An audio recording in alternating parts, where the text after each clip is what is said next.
Cambiando los paradigmas. Actualmente todos los países del mundo están reformando su educación pública. Y hay dos razones para esto. La primera es economía. La gente trata de resolver cómo educamos a los niños para que encuentren su lugar en la economía del siglo XXI. ¿Cómo hacemos eso? Considerando que no podemos anticipar cómo lucirá la economía al final de la próxima semana, tal como lo demostró la reciente crisis. ¿Cómo hacemos eso? La segunda razón es cultura. Cada país está tratando de entender cómo educamos a nuestros niños para que tengan un sentido de identidad cultural y de esa manera pasar nuestros genes culturales a la comunidad mientras se es parte del proceso de globalización. ¿Cómo cuadrar ese círculo?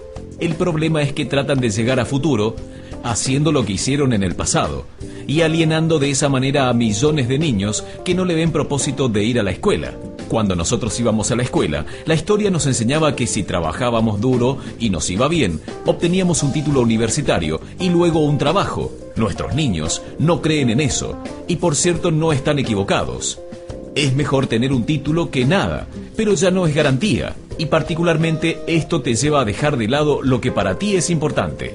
Algunas personas dicen que tenemos que elevar los estándares como si se trata de un avance, como si se tratara de un avance. Sí, realmente deberíamos. Si realmente deberíamos, ¿por qué lo bajarías?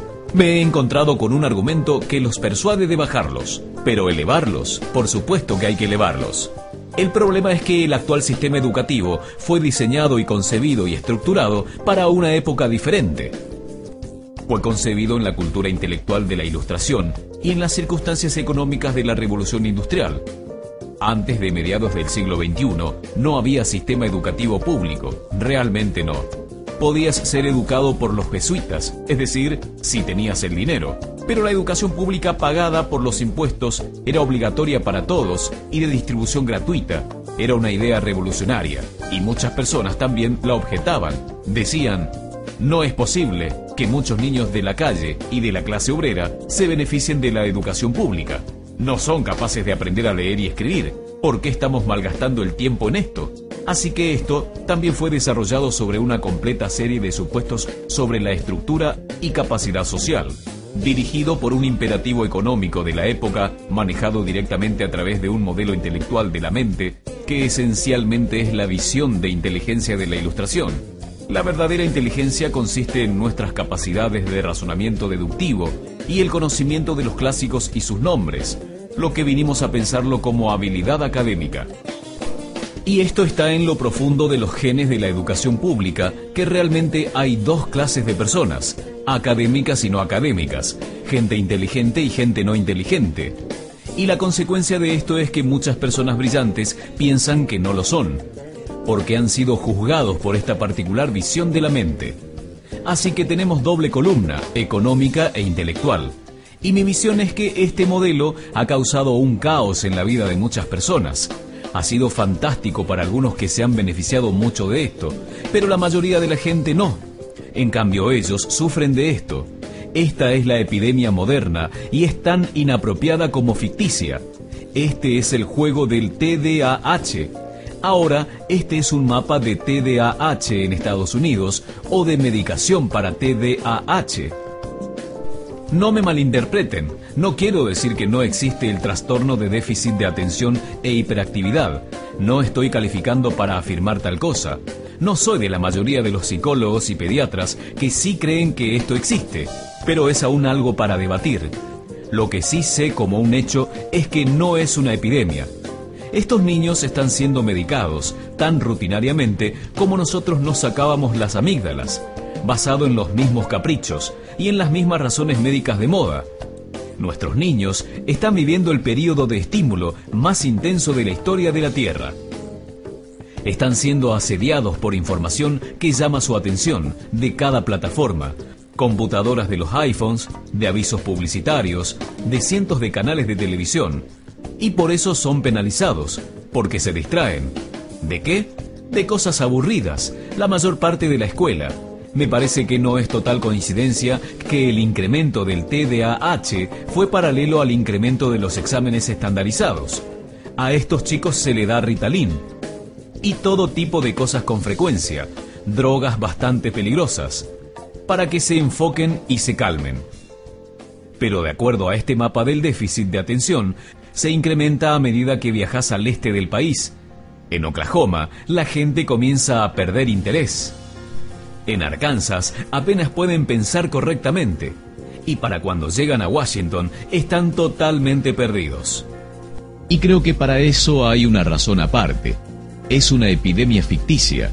Si piensan en esto, el arte, y no creo que sea exclusivo del arte, creo que también incluye las matemáticas y las ciencias, pero no digo las artes particularmente porque son las víctimas de la mentalidad actual.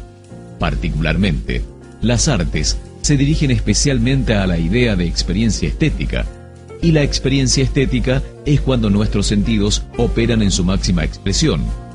Cuando estás presente un momento en el auto, cuando estás impactado de entusiasmo por lo que estás viviendo, cuando estás totalmente vivo.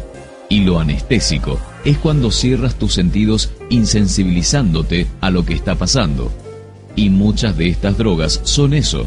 Estamos haciendo transitar a nuestros niños por la educación anestesiándolos. Y creo que debemos hacer exactamente lo opuesto. No debemos encerrarlos. Debemos despertarlos a lo que está dentro de ellos. Pero el modelo que tenemos es este. Creo que tenemos una educación que es modelada en interés del industrialismo y a semejanza de este. Les daré un par de ejemplos. Las escuelas están aún organizadas con bastantes semejanzas en las fábricas. Toque de timbres, instalaciones separadas, materia separada especializada. Todavía educamos a los niños en grupos.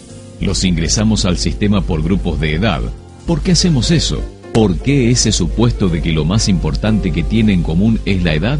Es como si lo más importante fuera la fecha de fabricación.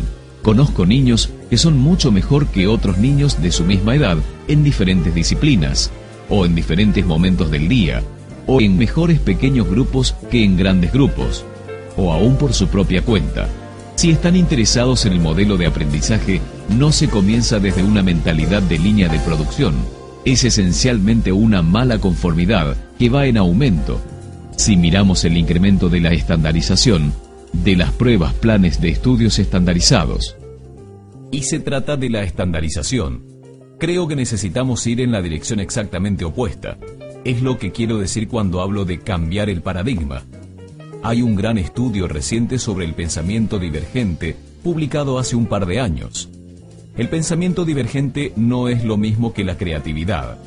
He definido la creatividad como el proceso de tener ideas originales que tienen valor. El pensamiento divergente no es un sinónimo, pero ayuda. Es una capacidad esencial para la creatividad. Es la habilidad de ver muchas posibles respuestas a una pregunta, muchas formas de interpretar una pregunta, de pensar en lo que Ed Bono llamó pensamiento lateral, de pensar, no solo de forma lineal o convergente, de ver múltiples respuestas y no solo una. Es decir, vamos a probar esto. El ejemplo del bacalao. A la gente se le puede preguntar que diga, ¿cuántos usos se te ocurren para un sujetapapeles? Una pregunta de rutina. La mayoría de la gente puede dar de 10 a 15. La gente buena a esto puede dar 200. Y lo hacen diciendo, ¿puede ser de 61 metros de alto y de goma espuma? Como si un sujetapapeles tuviera que ser Jim, como lo conocemos. El test fue dado a 1500 personas. Está en un libro llamado Brickpond and Beyond. Y en lo práctico del test, si superaba un cierto nivel, eras considerado un genio en el pensamiento divergente. Mi pregunta a esto es, ¿qué porcentaje de la gente encuestada, de los 1500, tuvo un resultado de nivel genio para el pensamiento divergente?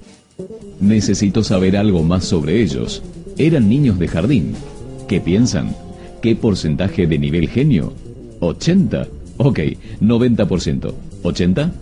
Ok, 90%. Ahora piensen que fue un estudio longitudinal, así que volvieron a testear a los mismos niños 5 años después de 8 a 10 años.